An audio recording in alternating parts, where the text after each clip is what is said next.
Hola, muy buenas tardes. En nombre de Librería Bonilla, queremos darle la bienvenida a esta presentación de varios libros de Contra la obligación de elegir de Pavel Granados, de Días Lejos, de Contraacordes y de Sobrevuelo de Luis Flores. Bueno, antes de darle la palabra a los autores, los dejo con Christopher, por favor. Muchas gracias. Damas y caballeros, sean bienvenidas y bienvenidos a este cuadrilátero literario. Lucharán de 2 a 3 comentarios con límite de tiempo. Tenemos en la esquina ruda, nacido en Cuauhtémoc, avecindado en Guayamilpas, con 10 publicaciones en su haber, y hoy tira ganchos para tratar de noquear con 3 publicaciones más, vistiendo sus características gafas, Luis Flores, Lu Floro.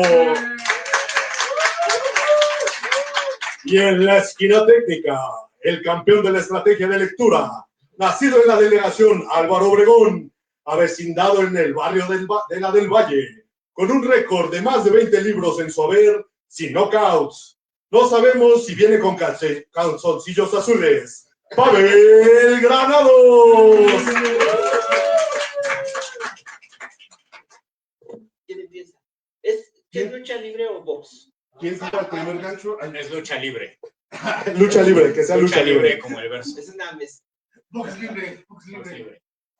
¿Lucha libre o lucha en prosa? Ah, tú eres en prosa y yo soy en verso.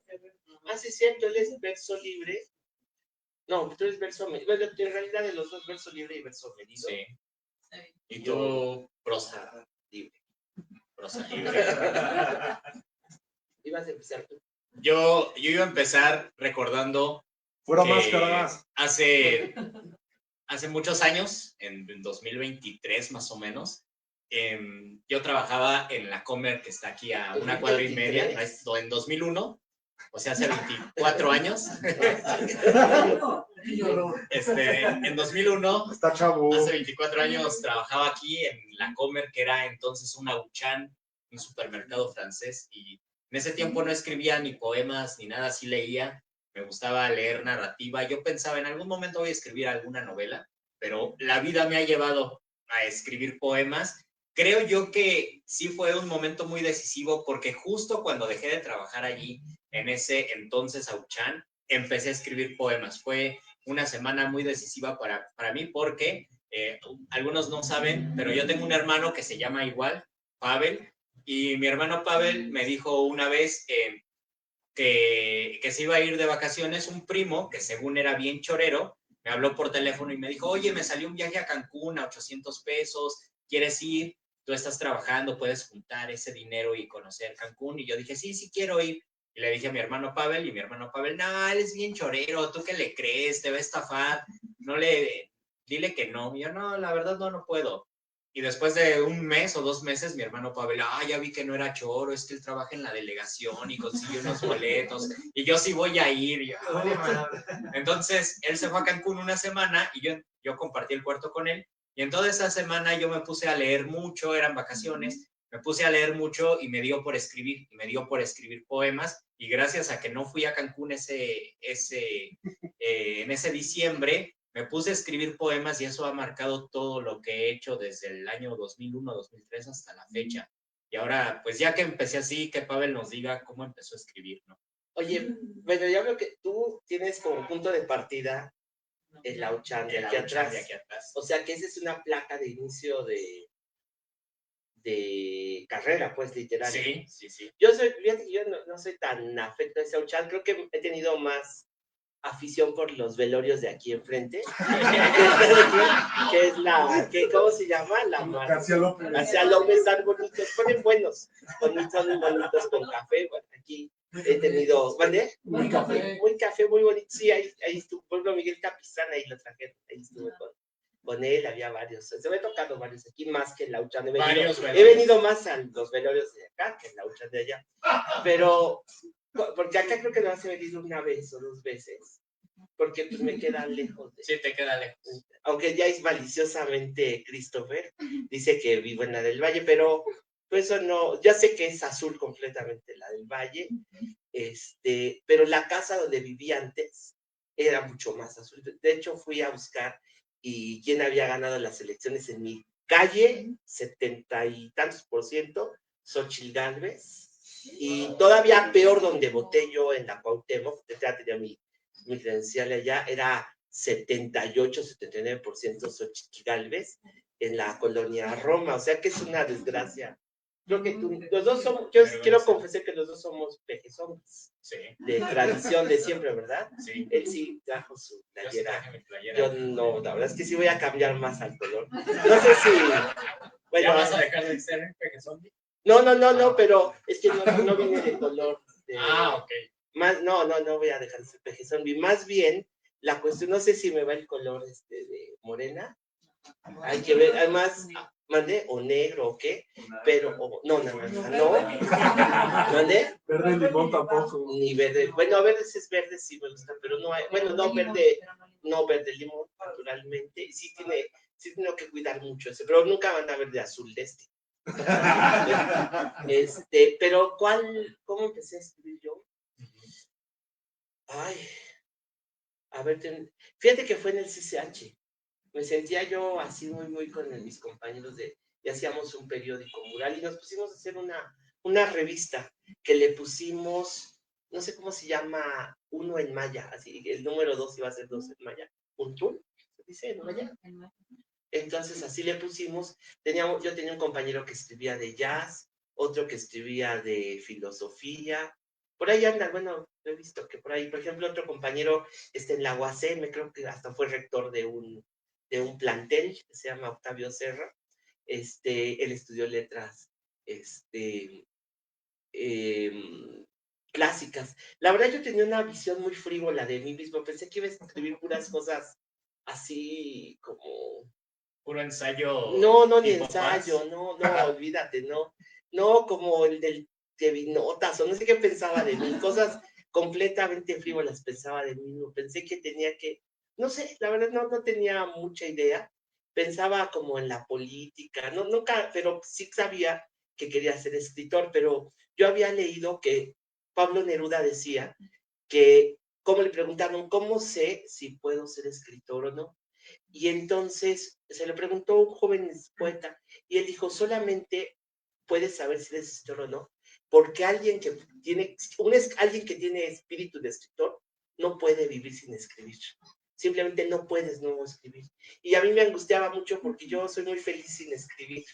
Entonces, hasta que me di cuenta que sí, en algún momento me pasó que empecé a no poder estar sin escribir.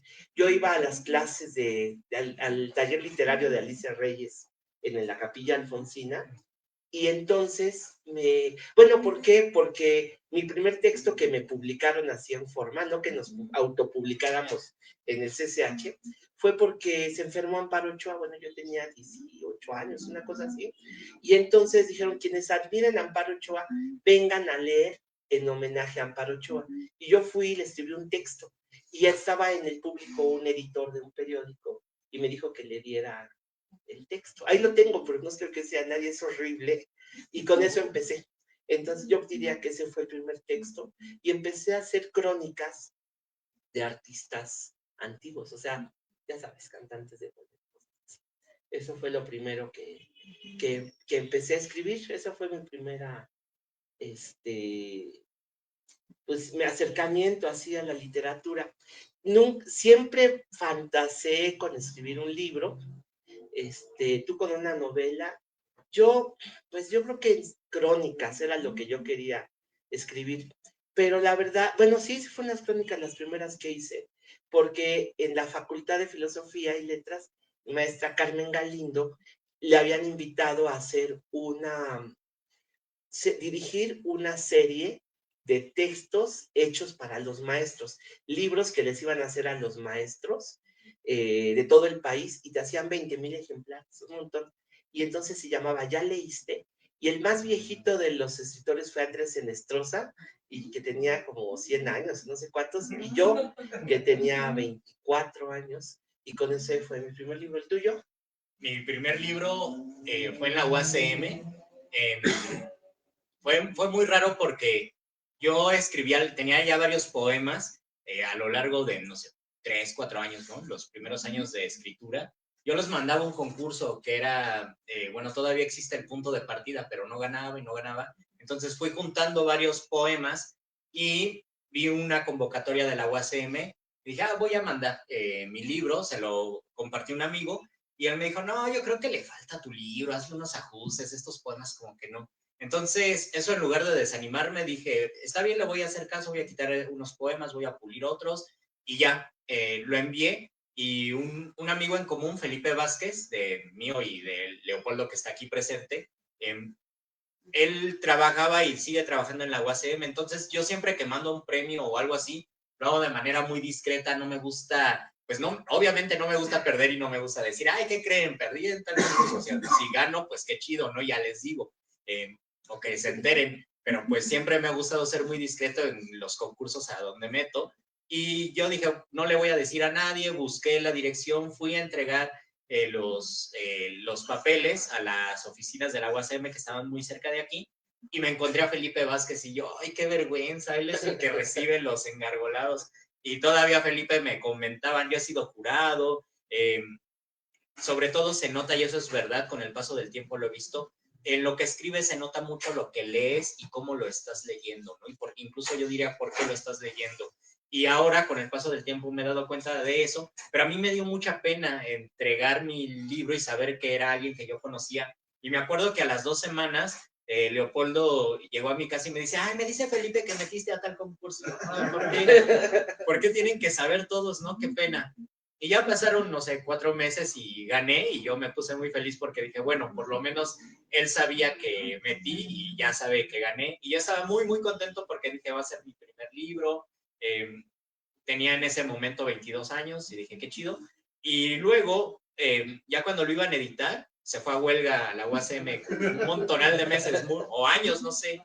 Total que pasó todo ese tiempo, yo ya no quise escribir. Bueno, yo ya no quería, yo escribí muchísimo, pero yo ya no quería publicar ese libro. Dije, no, ya no me gusta.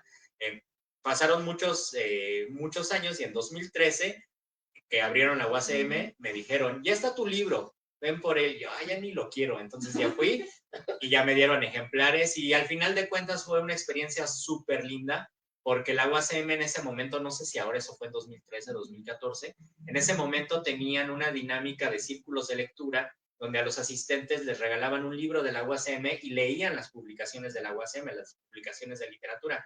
Entonces, en las presentaciones que fui me iba muy bien porque todo el público sabía que había escrito y me preguntaban cuestiones muy técnicas o les llamaba la atención un poema y me preguntaban del poema. Era un público que había leído mi libro y estaba muy contento porque me invitaron como a 2 presentaciones o 3 de esa manera. Y bueno, quiero decirles que en esta mesa habíamos pensado competir de a ver quién vende más libros, porque muchas veces pues sabemos que los libros no se venden. Y yo le decía, por él me preguntaba Pavel, ¿cuáles son los poetas que no han vendido libros? O más bien, ¿cuáles son los escritores que no han vendido libros? Yo digo, de entrada, los poetas. Hay una frase que es, la poesía no se vende porque no se vende. Es decir, la primera es una consigna política, no vamos a vender nuestra poesía, no la vamos como, entre comillas, a prostituir, porque no se vende, porque nadie la quiere comprar. Entonces, yo creo que pues de ahí, no sé cómo le vaya al ensayo ahora que Pavel nos diga. No, tampoco se vende, pero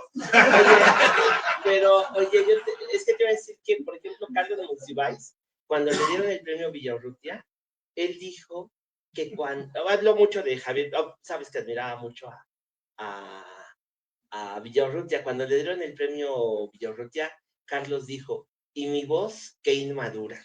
Ese fue su comentario, ¿no? Pero entonces él contó que cuando él era joven, o sea, en los años 50, todavía compró la primera edición de Nostalgia de la Muerte porque no la había comprado nadie. Que entonces muchas de las primeras ediciones que él tenía era porque esos libros hoy clásicos no los compraba nadie. Cuando Alejandro Arras, que aquí está y que hizo este libro que es bellísimo de verdad, Contra la Obligación de Elegir, me dijo que cómo le hacíamos. Le dije, oye, yo quiero, la primera condición es que yo quiero vender como Borges, que cuando alguien compre el libro tienen que hablarme a mi casa y decirme, oye, lo va a comprar alguien, ¿quién es? No, ese no le vende. Entonces, que yo pudiera decidir, que eso es muy bonito. Así, sí. No, vino Guillermo Sheridan, no, ese no le reina. Así, ¿no? Que uno pudiera decidir.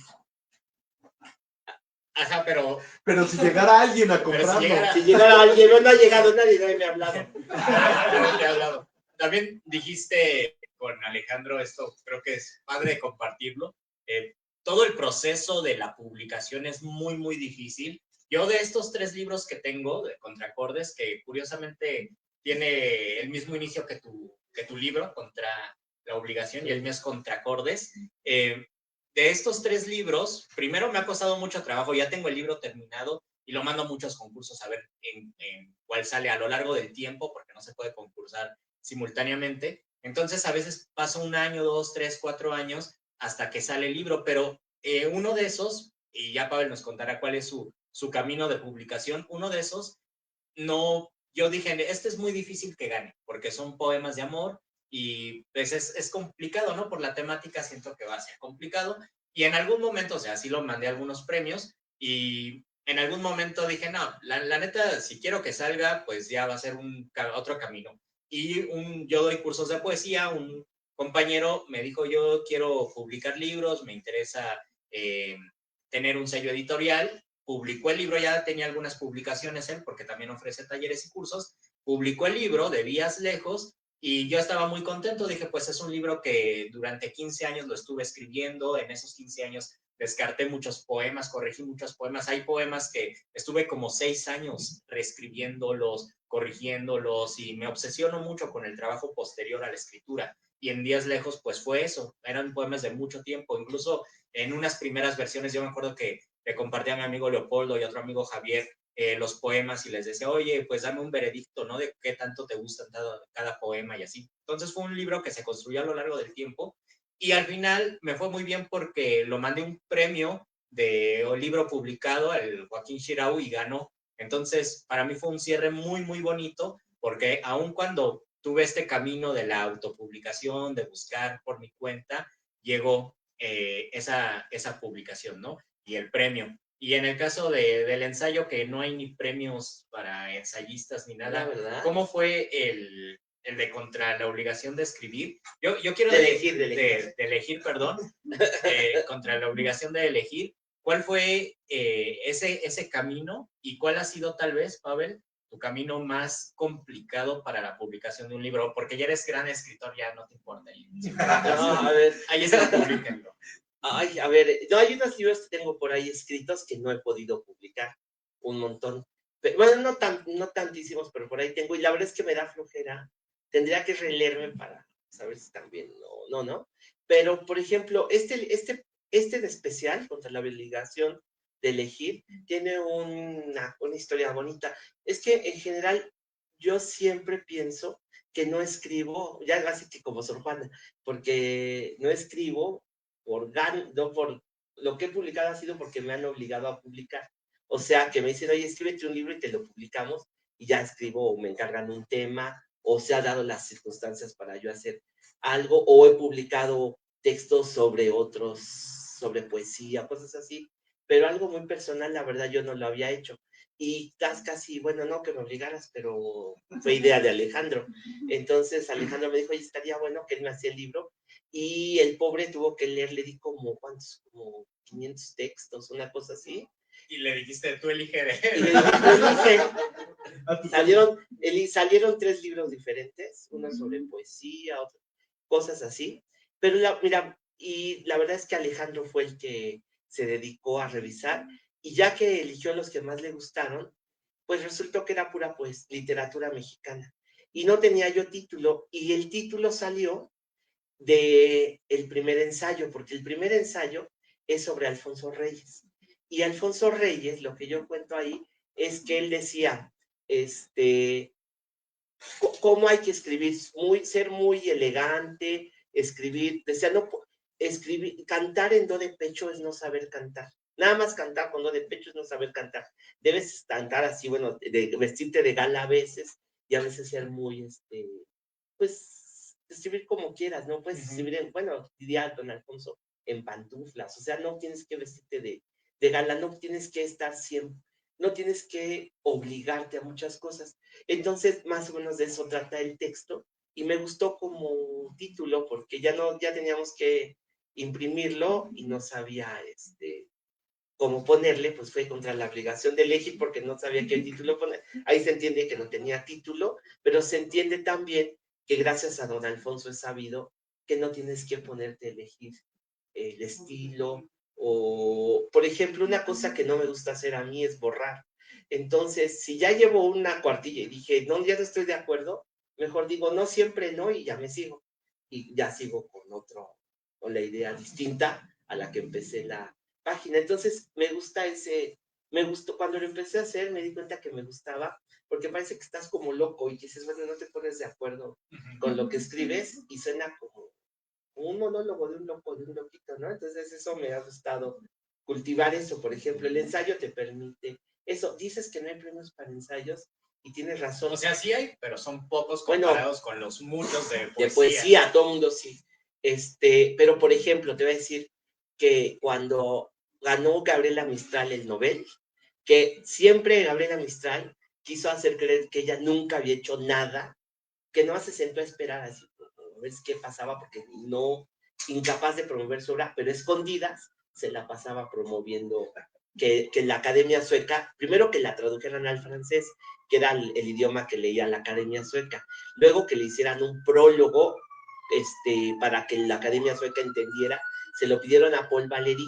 Cuando Paul Valéry sacó se le dio el prólogo a Gabriela Mistral se le hizo feo y se lo rechazó, y ella le pagó un prólogo a otra persona, X, y se ganó el Nobel, y ella se hizo que no había hecho nada. Pero sí lo estuvo trabajando. Sí, puso al presidente de Chile a trabajar para su premio Nobel, pero ella decía que no, que ella no hacía nada, que nomás rezaba para que le dieran el premio, pero no, pero te lo cuento porque en una ocasión después que se encontró con Alfonso Reyes, don Alfonso le dijo, oye, Gabriela, ¿cómo se le hace para ganar el Nobel?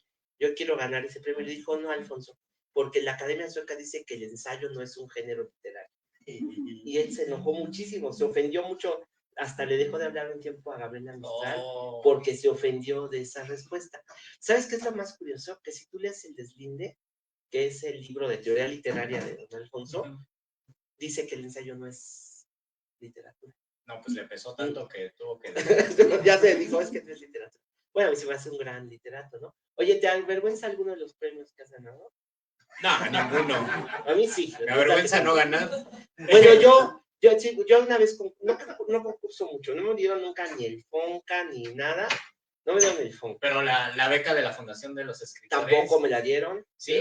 No de la Fundación para las Letras, la de los escritores. Es así, la del Centro Mexicano. Centro Mexicano de Escritores. Bueno, es la...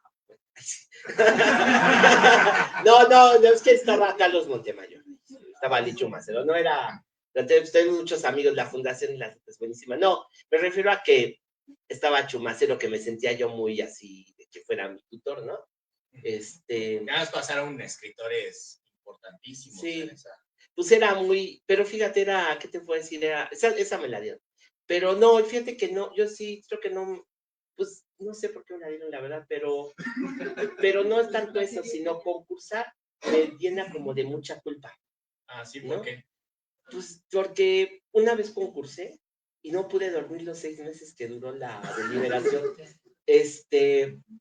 No, dije, iré a ganar, casi. Y fíjense cómo pasó. Era un premio que se llamaba Liakostakovsky, que era la esposa de Cardosa y Aragón, ¿no? Y entonces, Cardosa y Aragón había dejado una fundación que estaba por aquí. Y entonces, dieron un premio, pues era mucho dinero entonces, ni me acuerdo, pero sí era mucho. Y era para un texto, un ensayo literario sobre la música popular. Y dije, ay, no, pues yo tengo que hacer uno. Y escribí sobre el bolero. Así se templó el bolero, le puse. Que era como la novela. Así se templó el hacer. Ajá. Y entonces lo hice y ya no sabía si hacerlo, sin hacerlo. Y es lo del engargolado. Pero es que tú lo fuiste a dejar a la UACM. Acá había que venir y vine para que nadie me viera a las 11:59 de la noche del último día. Vine a dejarlo de forma incógnita. Incógnita, pero además era el último día ya me decidí ese mismo día a imprimir y toda la cosa. Vine y estaba el velador. y dijo, a ver, le voy a dar una ficha, porque todavía alcanza.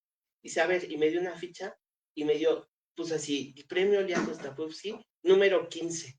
Y le dije, ¿qué significa? Dice, eres el número 15, pero que llegó, y dice, no, nada más llegaron 15 premios de todo el concurso, pero no van a llegar por correo después. No, tienen que venir a dejarlos personalmente, no va a haber premio, no va a haber por correo, tienes que llegar a dejarlo, ¿no?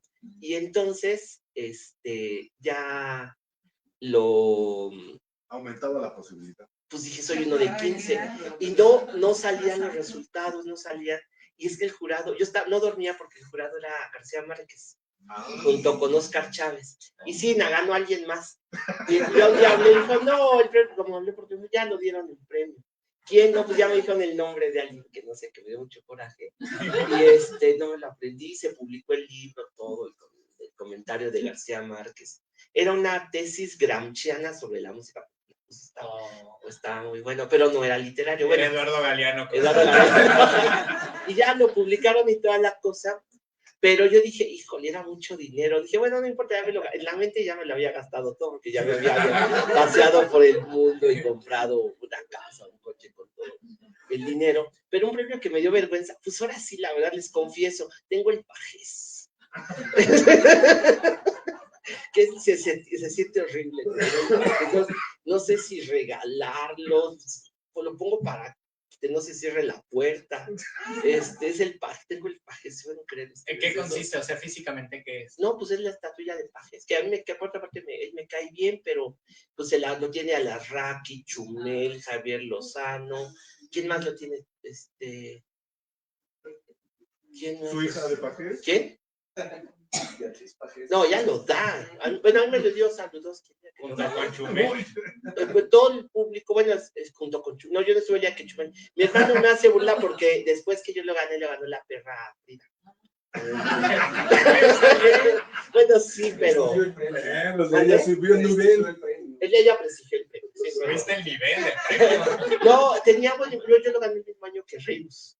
Pero después, ahora que lo veo, bueno, alguien lo devolvió, alguien dijo, yo devuelvo el premio a Pajés. La perra Frida dijo, yo no quiero ese premio. No sabía cocina. Ese sí, digo, bueno, es ambiguo. Lo veo en mi casa y digo, ¿qué hago con este premio? Ahí lo tengo. Finalmente, pues bueno, ya no puedo hacer nada, ¿no? Pues sí ¿Ya me lo gasté? No, ese no te da nada. No, bueno, ya. Pues bueno, fue una revista importante. Pero siempre, ¿no? En cuanto a presentación o premio o publicación, ¿cuál es el evento más extraño que has tenido? Porque yo quiero compartirles uno, ahora que hablo de... A ver, lo que yo pienso. Ahora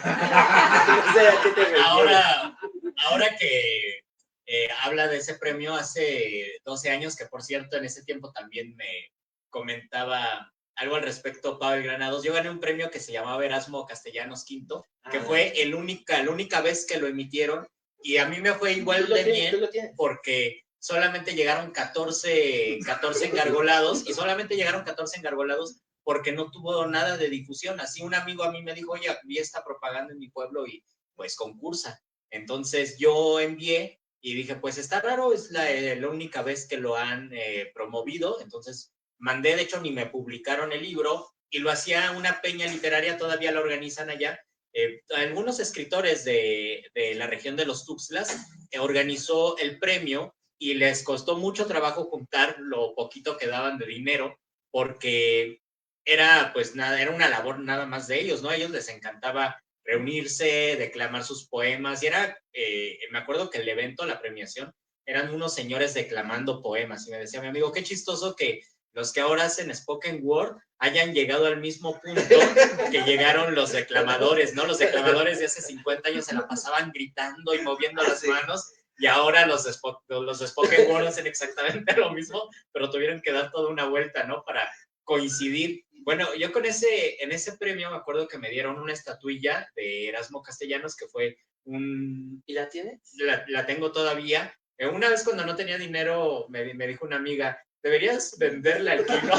Y yo dije, no, ¿cómo crees que ofensivo? Pero ya con el paso del tiempo y con las mudanzas que he hecho, digo, ay, sí, tenía razón. No. Oye, ¿qué libro ganaste? ¿Con qué No, es un libro que ni se publicó porque o sea, me dieron el cheque y me dijeron, no sabes cuánto trabajo nos costó juntar para esto. De hecho, también les costó mucho trabajo, pues, invitarme a la premiación. O sea, sacaron recursos de donde pudieron y por eso ya no continuaron con el premio.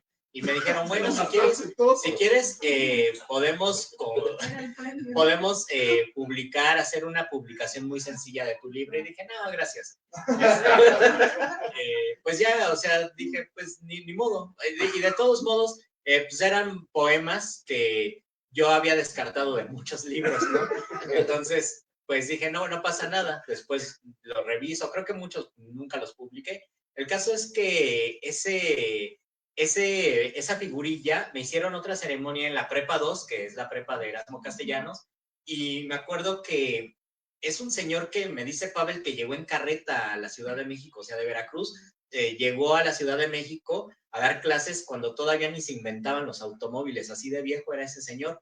Entonces, ya quiso toda su vida literaria y me acuerdo que me dieron la figurilla y llegó una señora viejita y se acercó a la mesa y se le quedó viendo a la estatuilla un rato y dijo, es que él era mi profesor. Yo me quedé, ay, esa señora debe tener como 300 años. Era increíble, yo creo eso fue hace, no sé, 2013 y yo creo que fue su maestro como en los años 50, que es un montonazo. Y bueno, a eso me refería con una experiencia. Esa te digo, yo he tenido unas extrañas, pero oye, qué orgullo tener la estatuilla de él. Sí. Era un poeta pésimo, malísimo. Pero fíjense, era un personaje, yo creo que pocas personas hay en este país tan extraordinarias como don Erasmo Castellanos Quinto. Les cuento 2 cositas o 3 cositas, pero tenía una esposa que era 10 años mayor que él.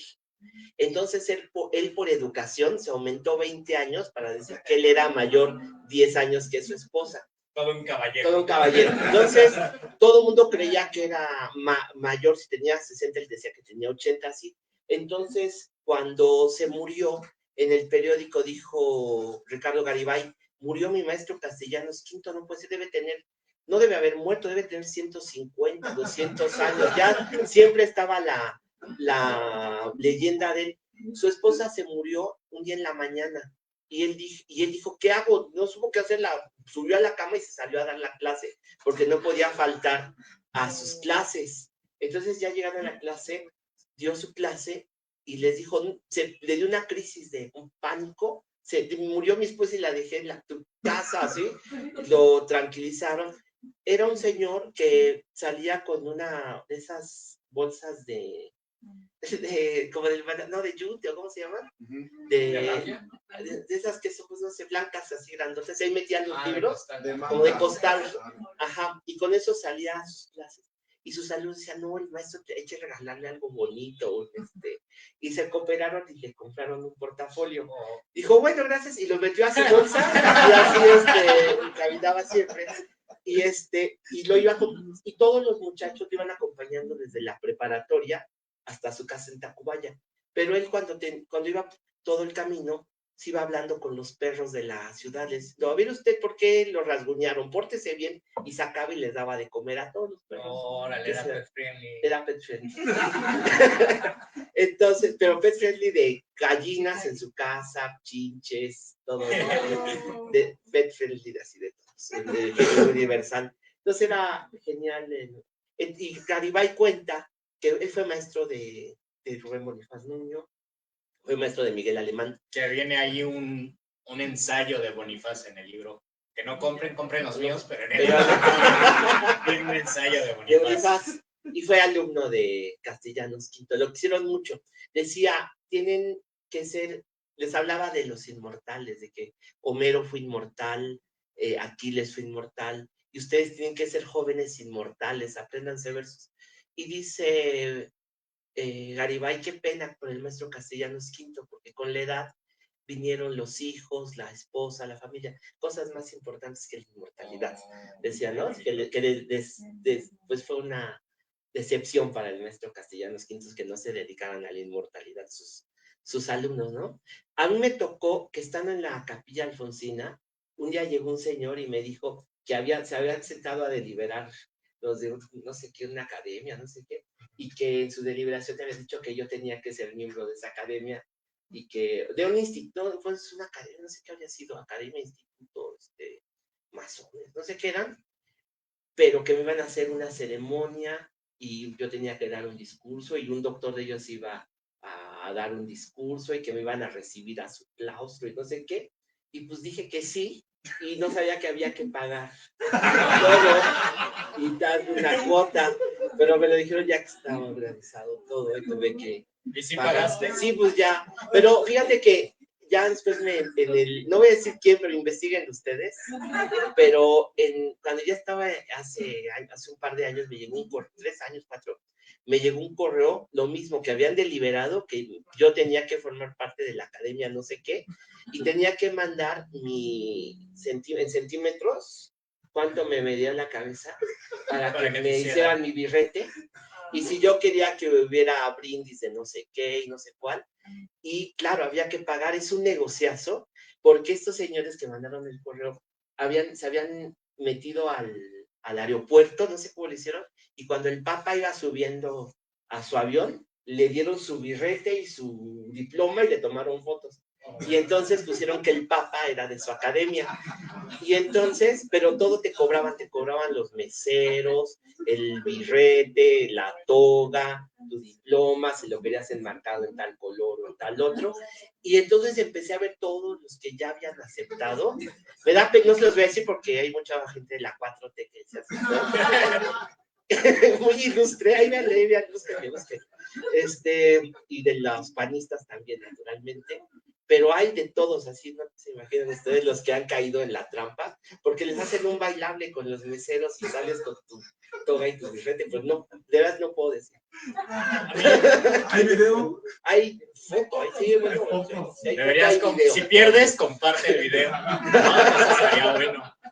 Yo quiero hablar o preguntarte y preguntarme de las temáticas de los libros. En el caso de la poesía, no sé cómo sea en el ensayo. A mí no me gusta cuando dicen que leen mi libro como una novela, ¿no? Se lee de principio a fin. Sobre todo ahora, en la poesía se habla mucho de intertextualidad, de que el poema no cuenta, no canta, sino que cuenta. Entonces, cada vez los poetas queremos escribir, incluso ponemos notas a pie de página o notas al final del libro, y yo digo, a veces entre broma y a veces en serio, que los poetas vamos a inventar el ensayo literario, porque cada vez hay más, o el ensayo académico más bien, porque cada vez hay más intertextualidad, se tiene que leer de principio a fin, y a mí siempre me ha gustado la idea de un poemario, de una colección de poemas que se lean de forma aleatoria, se relean sobre todo, pero a pesar de eso me doy cuenta de que hay temáticas, hay inquietudes en la escritura. En mi caso, de estos 3 libros, Contracordes, Sobrevuelo y Días Lejos, 2, Contracordes y Sobrevuelo, tienen la temática de la ciudad, y la ciudad ha estado muy presente en todo lo que he escrito y como en mi búsqueda estética. Y me llama la atención que Pavel tiene, tal vez su obsesión no es la ciudad, es el bolero, es la literatura en sí, son los chismes literarios tal vez, y esto puede contradecir porque observo que Pavel también es una persona que conoce mucho de la ciudad, y siempre que vamos, apenas ahorita que nos subimos al taxi, nos dijo, miren, allí se murió Luis Cernuda, así de la nada. Entonces conoce mucho de la ciudad, y quiero preguntarte, Pavel, ¿cuáles crees que sean tus obsesiones temáticas? ¿Y por qué la ciudad no está allí si te gusta tanto también o sabes tanto de la ciudad? ¿O si está? Bueno, fíjate que me pasa algo. Yo como que no soy, ya me voy a poner nervioso porque me doy cuenta que no escribo de lo que yo quiero escribir. Si yo escribiera de lo que yo quisiera escribir, escribiría de la Ciudad de México, iría a entrevistar gente con cosas que me interesan, haría crónicas, y yo me he resignado mucho a, por ejemplo, seguir ciertas ideas que tuve siempre. Por ejemplo, a mí siempre yo leía cosas y decía, bueno, qué inutilidad, la leo y ya se me olvidó, y después, por más que subrayo lo que sea, se me va a olvidar o a perder. Y me di cuenta que don Alfonso Reyes, desde siempre, el libro que leía, escribía su reseña para el periódico, mandaba o le servía para algo. Y a mí no me servía lo que leía porque no, se me iba en la lectura y ya. Entonces me obligué hace 7, 8, 9 años a no dejar un libro que leyera que no escribiera un texto.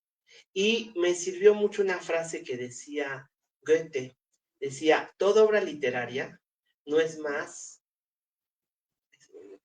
no es más que una gran confesión en clave, o algo así decía. Pero es cierto que si yo te leyera todo, como así toda tu obra, diría, él quiso decir en realidad tal cosa.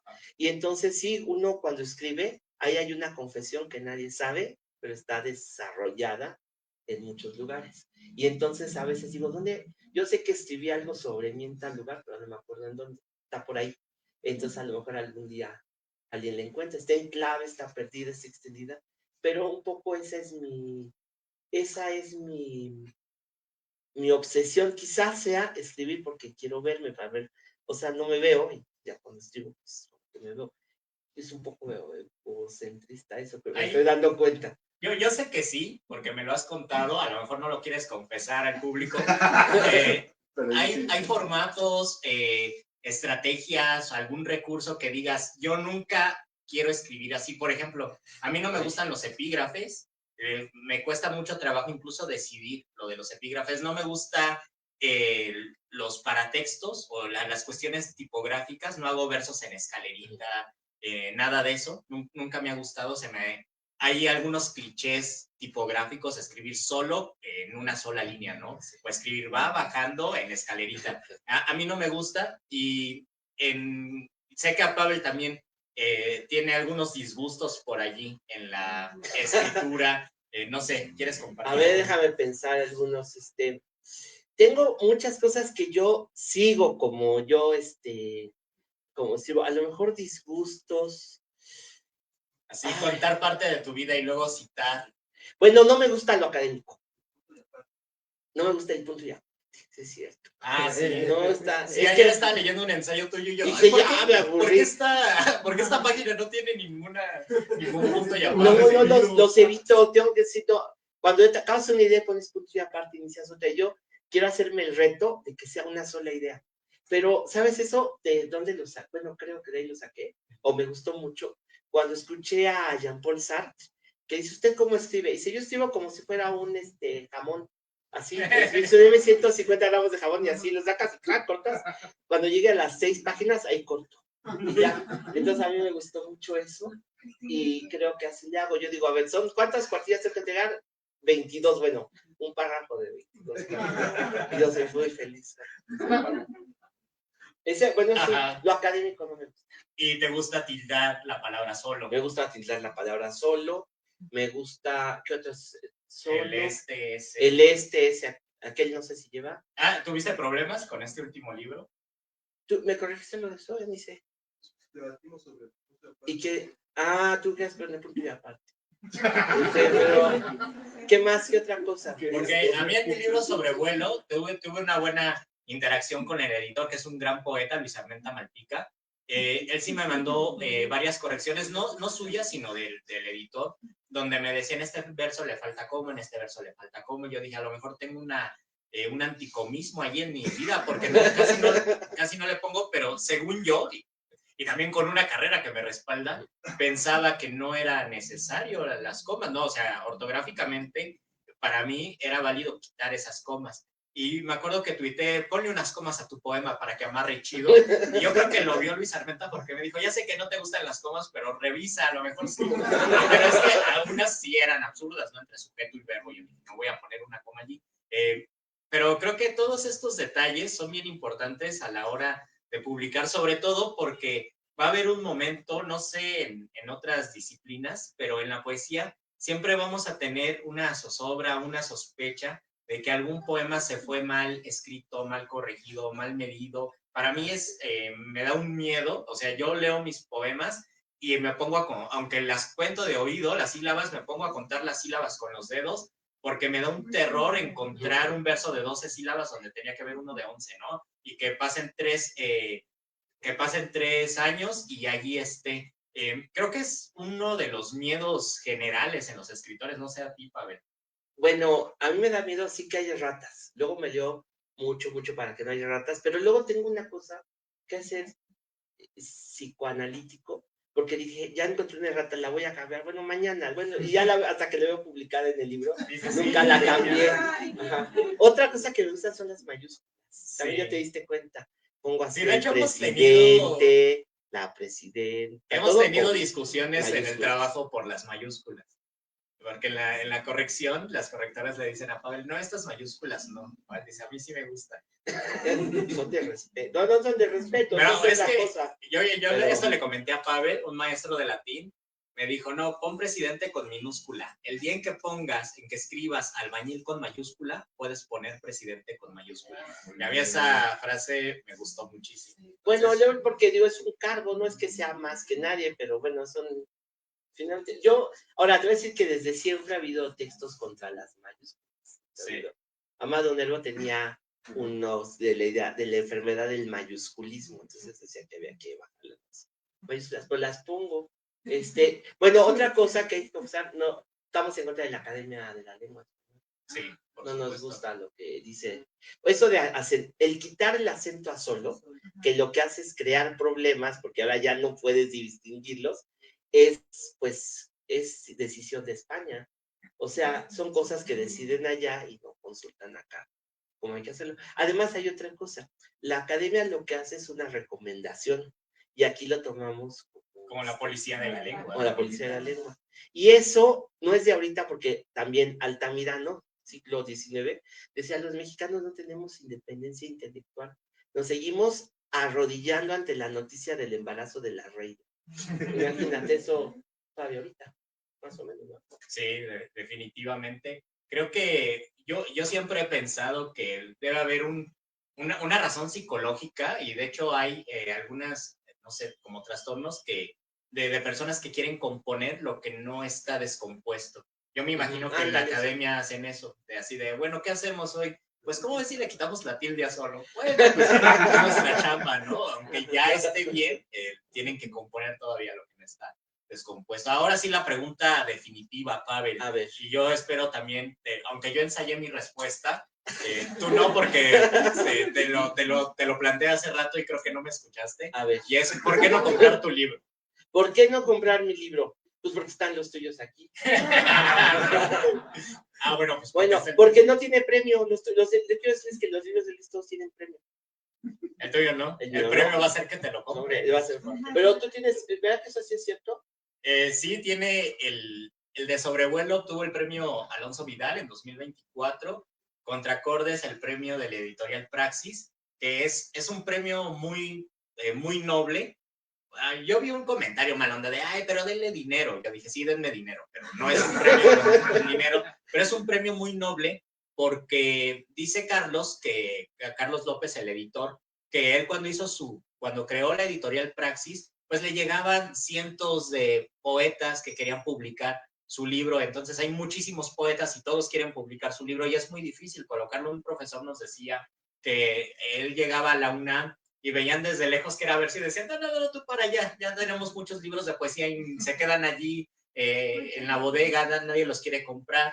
Entonces es muy complicado y la manera en que lo resolvió Carlos López fue creando un premio y solamente iba a publicar uno al año, que ya es una labor enorme. Yo la verdad no sé cómo le hace, porque pues, es una chamba muy, muy grande, pero fue el premio de la editorial Praxis y este libro Contra Acordes tiene, no sé si alguien de aquí vea mis videos, yo hago contenido, no me gusta decir hago contenido, hago videos para Facebook, TikTok, de difusión de poesía, y en este perfil que le puse Lufloro Panadero, fue porque era mi heterónimo para escribir poemas satíricos, poemas ñerobarrocos le puse. Entonces, los poemas satíricos que empecé a escribir desde hace más de 10 años, eran muchas décimas y muchos sonetos, escribí muchísimo. De hecho, mi segundo libro fue un libro de soneto satírico. Eso hizo que agilizara muchísimo mi pluma, mi versificación, todas las cuestiones métricas,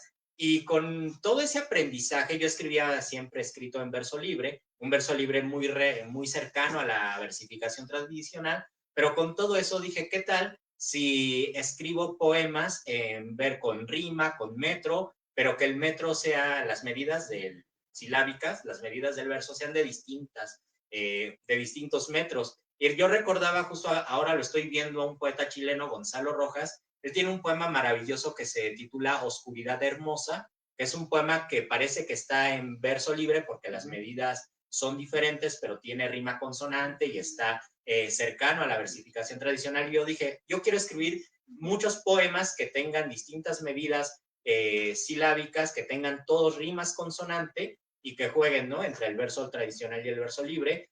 Y durante 2 o 3 años, o quizás más, como entre el 2016 y 2019, escribí este libro de contracordes. Pero pues es una colección de poemas de distintas temáticas. Hay mucho de la ciudad, pero son distintas temáticas. Y yo dije, no, va a ser bien difícil también ganar un premio. Porque van a ver que es un libro con rimas, van a decir, ah, pues este está empezando, porque los poetas empezamos a escribir rimando amor con dolor y cantar con llorar y así, ¿no? Entonces van a decir, no, este güey está escribiendo rimitas y no tiene estructura, no hay un subtexto allí, no hay notas, ¿qué es esto? Pero no me desanimé y vi el premio de Praxis y lo mandé allí. Y ya no recuerdo a los jurados, fue uno que escribe los poemurales, no me acuerdo el nombre de Roberto López Moreno. Roberto López Moreno, y a mí me emocionó mucho que haya sido él y la presentación fue muy bonita. Había 3 personas en el público, pero siempre la ventaja de las presentaciones es que la foto es nada más para acá, entonces podemos poner risas de fondo, ¿no? Como las comedias. A ver, la parte aburrida entonces, ¿cuáles son los aspectos técnicos de tus libros? Simplemente, o hay muchísima libertad, tú nada más te sientas y escribes, o qué tanto corriges también, Pablo. No, me siento y escribo, nada más sí trato de tener una primera frase que me gusta. Okay. Y ya con eso. Y todo el proceso de escribir es imaginarme una bonita frase para terminar y luego cómo hacerle para que una termine. ¿Y para los títulos? ¿Qué tan No, soy pésimo para los títulos. Este fue el último día, ¿no? El último día. Hay una novela que se llama Guadalupe Loaiza, La Última Luna, pero yo le puse el título, les gustó a todo el mundo, pero no tiene nada que ver con el libro. Entonces nadie se ha dado cuenta.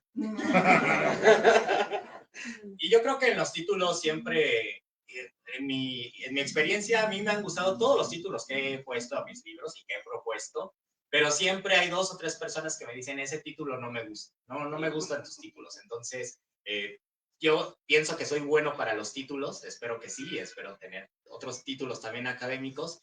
Y en los poemarios, a mí me gusta me gusta cómo quedan, aunque sí me pongo ciertas restricciones muy babosas, ¿no? Por ejemplo, no me gusta, aunque tengo un libro así, no me gusta el D, el poner un D en el título, ¿no? Las sombras de mi memoria o la muerte de Artemio Cruz. No me gusta ese D, sobre todo en los libros de poesía. Me doy cuenta de que para crear una buena antología de libros de poemas, nada más se tienen que vincular 2 cosas que no tengan mucho que ver, el cuadro y el agua. Muestra de poesía mexicana, los círculos y la flor, poesía chilena del siglo XX y así, ¿no? Entonces nada más buscas 2 adjetivos que no tengan nada que ver, lo pones un i y tienes tu título. Yo siento tú tenías tu juego para tu test.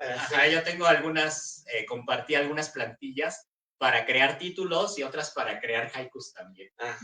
Pero a ver, ¿qué tienen de malo los títulos? O sea, ¿por qué no puedes titular?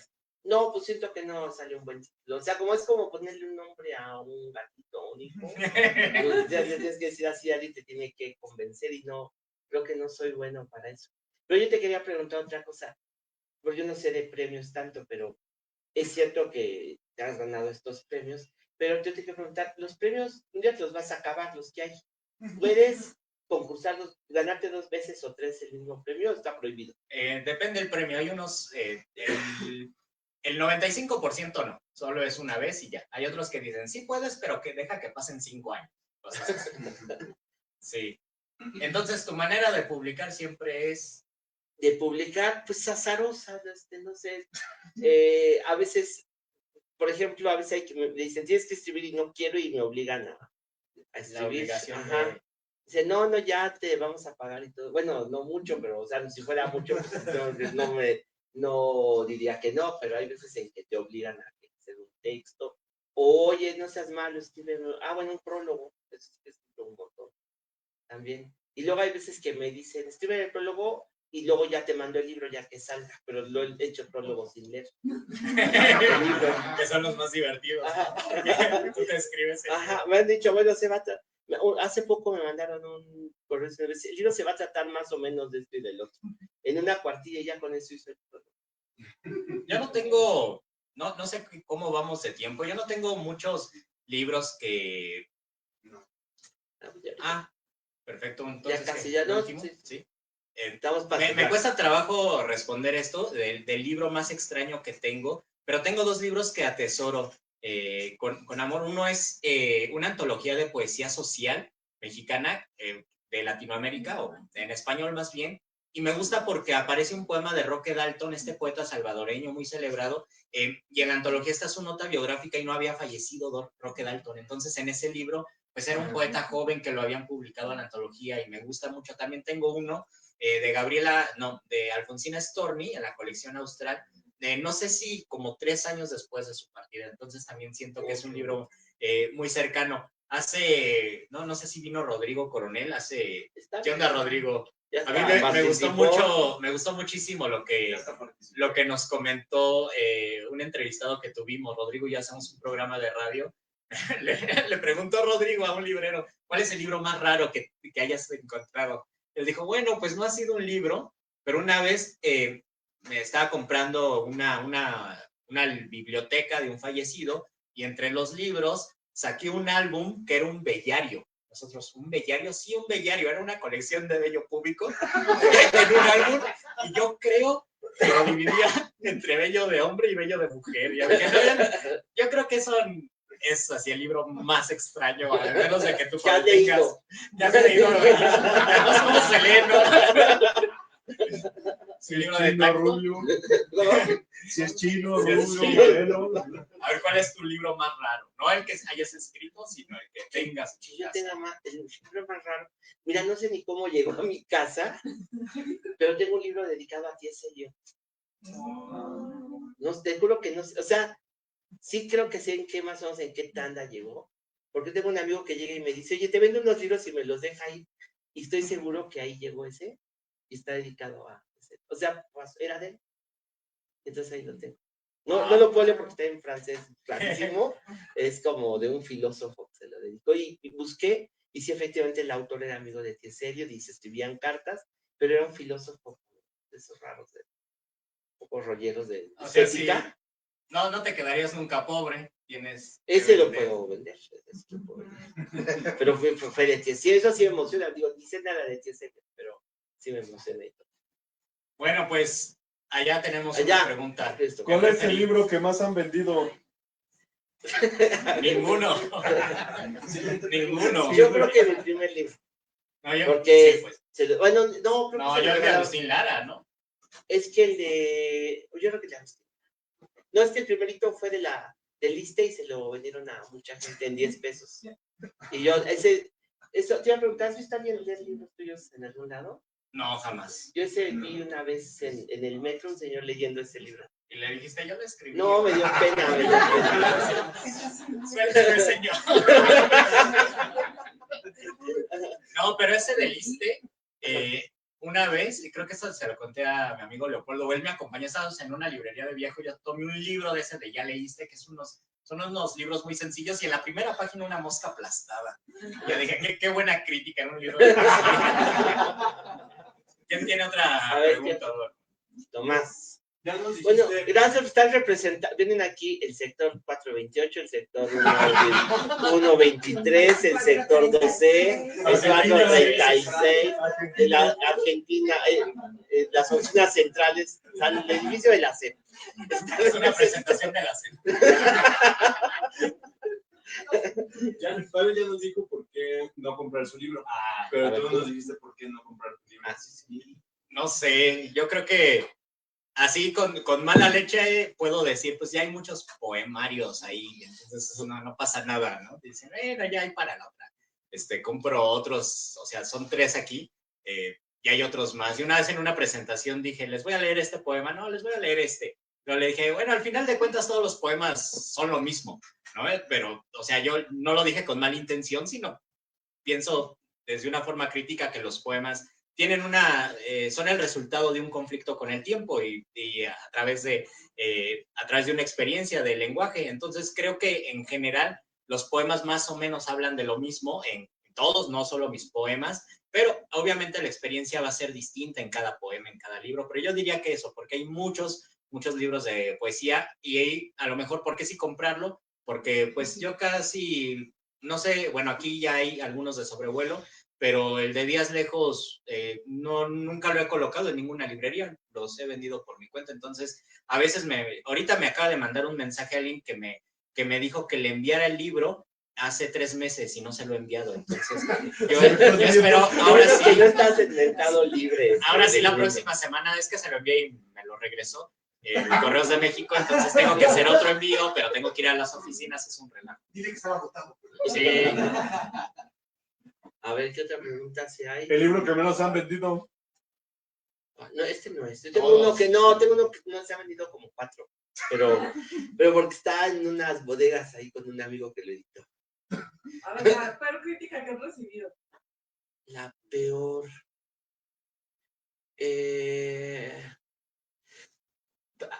¿Así literaria o en general?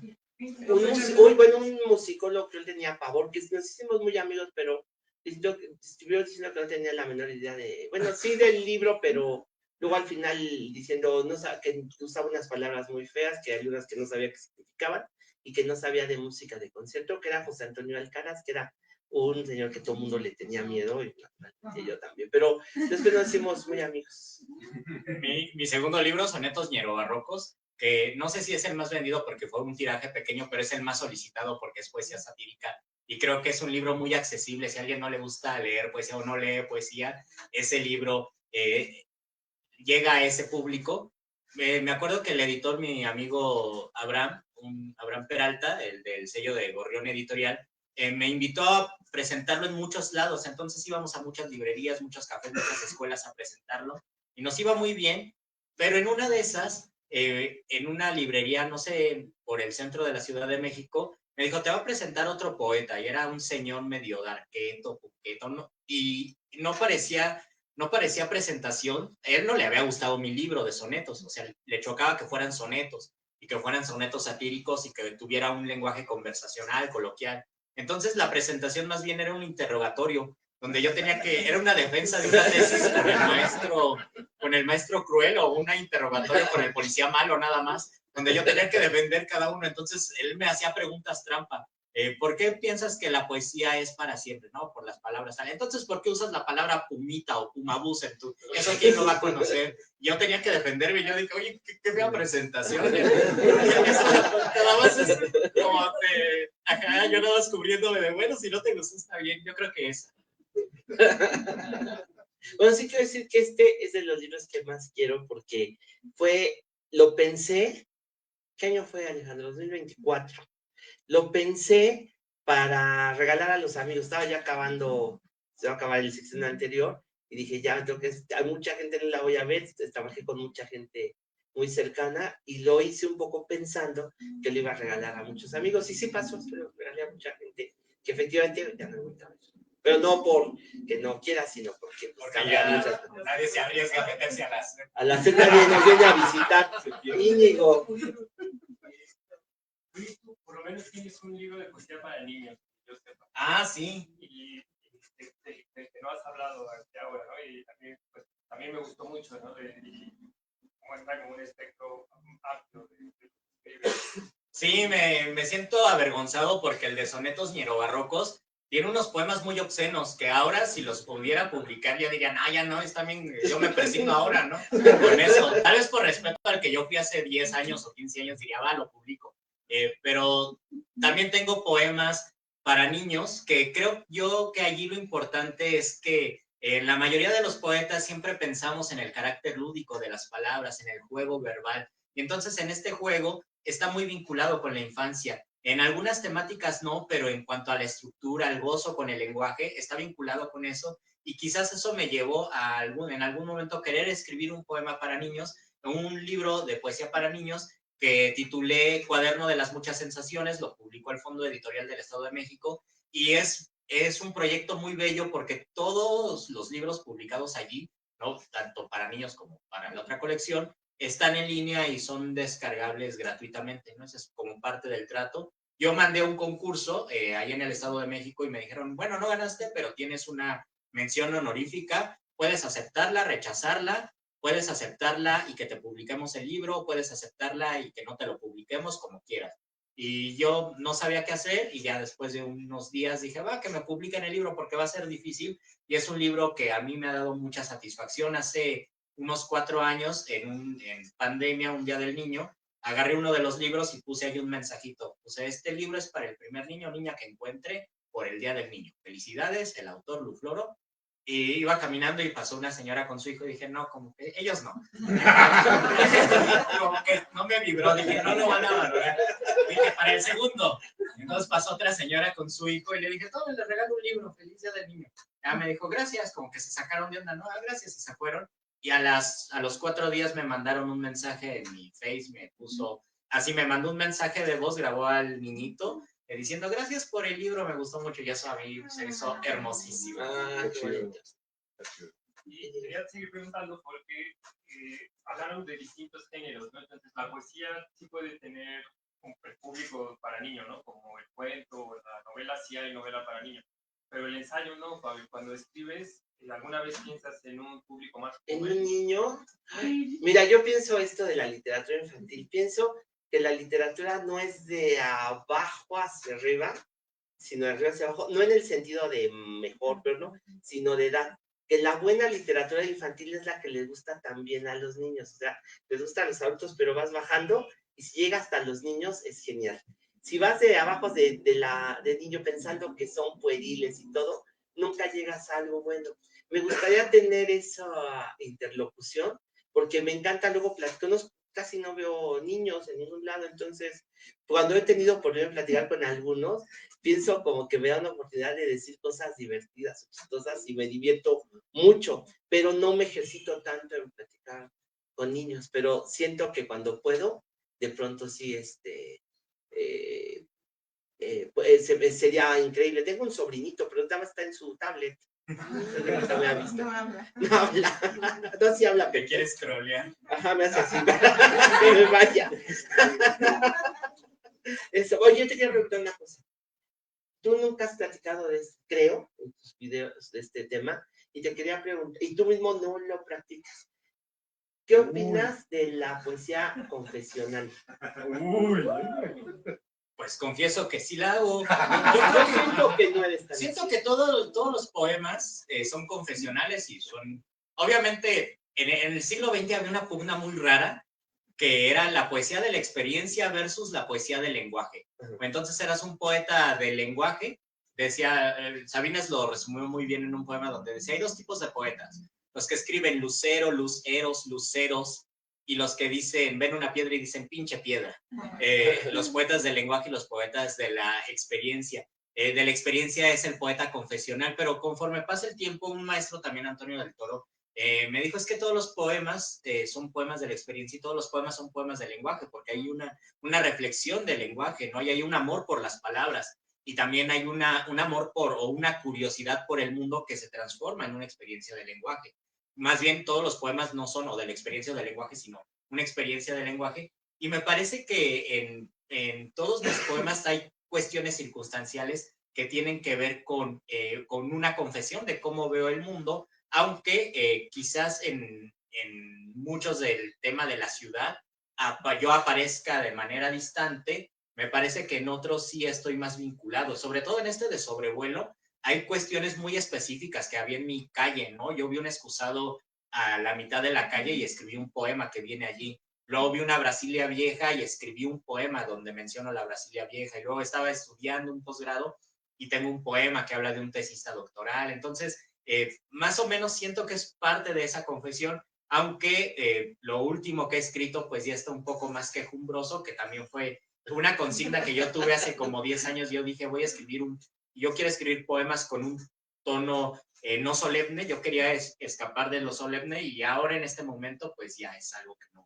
que no me preocupa mucho decir, ay, tengo que ser chistoso todo el tiempo, sino también, es decir, obviamente no es sinónimo de ser superficial, sino a partir de la antisolemnidad de explorar una preocupación interna, lo que sea. Pero básicamente es eso, yo siento que sí soy confesional, aunque quizás sí me falte un poco, o mucho, ¿no? A ver, ¿quién más? Oye. ¿Alguien más? Otra pregunta. Otra pregunta, la última. La última pregunta para Pavel. A ver. Tú hace rato mencionaste, para los dos, mencionaste que lo que escribes lo haces como obligatoriamente. Ajá. Que ambos dos, ¿qué escribirían que salieran de su zona de confort? Tú has dicho ahorita que todo lo que has escrito es por poemas y en poemas, pero ¿qué te sacaría de esa zona de confort para seguir escribiendo o para quitarte esa nubla de decir, ajá, o sea, esa parte? Yo creo que lo único que me falta escribir, o sea, publicar todo, pero lo único que me falta escribir son novelas. O sea, la novela es lo más, para mí es lo más difícil. Incluso imaginar una novela, o sea, puedo estar una semana pensando en una novela, pero se me hace muy complicado. Y lo curioso es que los poetas, cuando nada se escriben poesía, dicen, no, yo a la novela no le entro porque mis respetos, es bien complicado. Y hay novelistas o narradores que dicen también lo mismo, ¿no? Yo nada más la narrativa porque la poesía, mis respetos, me cuesta trabajo. Pero yo he escrito algunos ensayos, pues ahora en la SEP he escrito muchos ensayos y antes también he escrito uno que otro cuento, tengo también raps y tengo pues muchos memes también he hecho, pero creo que el único que no son novelas. ¿Tú, Pavel? Yo... ¿Has escrito poemas? Confiesa. No, nunca se me dio. Escribí uno en la prepa, para un taller literario, y lo retoqué tanto y así, no me gustó. Pues yo creo que la poesía no, desafortunadamente no se me dio y me fascina leer poesía. Es lo que más me encanta leer y no se me da. Y ¿qué escribiría? Yo siempre digo que lo que voy a escribir es por gusto y después me doy cuenta que es por alguna obligación. Y siempre estoy a la mitad de algún libro. Acabo de terminar uno que está por ahí. En enero mandé uno a una editorial, no me han contestado. Primero me dijeron, ay, muchas gracias, que otro, y luego ya no volví a saber de ellos, ni me contestan, ni nada. Bueno, luego les digo la editorial. Y luego, en otra editorial, estoy esperando ahorita, pero es eso. Pero ahorita, yo hice ya una lista de cosas que sí quiero escribir. Y la que sigue es un cuento, espero que sea un cuento, una novela chiquita. Quiero que sea narrativa, sí he hecho cosas narrativas, pero porque como que se va dando así el texto y de repente se convirtió en algo narrativo, ¿no? Pero que cuando yo decidí ser escritor, me acuerdo que en la facultad Huberto Batis nos dio de tarea que hiciéramos una novela en todo el semestre. Y era mi primera, yo dije, con proyecto como escritor, hacer una novela sobre un tema que yo ya tenía. Y nunca pude hacerla. Me di cuenta que nunca pude encontrar el estilo para escribirlo. Y ahora me dije, ese proyecto que fue mi primer proyecto como escritor, en pandemia saqué una caja donde tenía todo eso, lo revisé, hice documentos así, dije, ya tengo todo el material, todos mis tratamientos que había hecho, y dije, ahora lo quiero hacer. Y ya acabé todos mis proyectos que tenía formados, y ya dije, el siguiente proyecto, escribir este cuento, no he podido todavía. Hasta me da cosa cuando escribo así, me sudan las manos porque no he encontrado todavía ese tono. Y es del primer proyecto que yo tenía para escribir. Y lo quiero hacer porque creo que es una cosa, que tengo deuda con esa historia. Es una cosa que me pasó hace muchos años. ¿Dónde? Se te daría. Pues ojalá, o no. Tampoco me presiones. Ya no me presiones.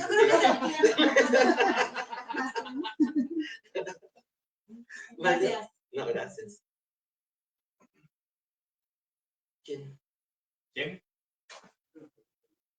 Hay una pregunta allá, en donde preguntas, dudas, comentarios. Allá en la ¿Alguien que comer. tenga más que una pregunta o un comentario? ¿No? ¿Cuánto cuesta? Ya saben. Ahí en la caja. ¿Hay promoción? Hace 3 por 1. Vamos a ver quién gana. Al final nos dicen quién ganó. Ahí van a dar los resultados del conteo al final. No sé si yo tengo una ventaja porque son 3 libros. Tú trajiste. Pero es promoción 3 por 1, ¿no? Ahí en la caja. Ahí en la caja. Pero trajiste 15. ¿15 de cada uno? Más o menos, no, menos. Bueno, a ver quién gana. Oye, Aunque se agoten, está bien. No, pues hay que darle las gracias a la librería Bonilla, a Alejandro que nos ayudó a organizar, y a los que nos vemos diarios, los que no nos habíamos visto hace mucho. Qué gusto que estén aquí. Gracias. Muchas gracias y gracias por la invitación. Muchas gracias, Alejandro, y a la librería por confiar en esta dinámica que propuso Pavel. Si no les gustó, fue Pavel el que propuso la dinámica. Tienes que despedir el evento. Christopher es locutor de Radio UNAM, así que tienes que despedir el evento. Adiós. ¿Quién ganó? No, pues Compren los libros, por favor, para ver quién gana. Empatamos en 0. No, porque Íñigo ya te compró. Ahí está, voy ganando. Va ganando. En esta batalla literaria, el cuadrilátero cierra su función. Les agradecemos su presencia en la librería Bonilla. Fueron Pavel y Lu Floro. Por favor, despidámoslos con un fuerte abrazo, un aplauso. Les agradecemos mucho su presencia. Parte del equipo de la SED. No fueron contados, vinieron por gusto. Estuvimos con ustedes en la librería Bonilla. Manuel, Christopher Escamilla y Alejandro. Muchísimas gracias. Hasta la próxima.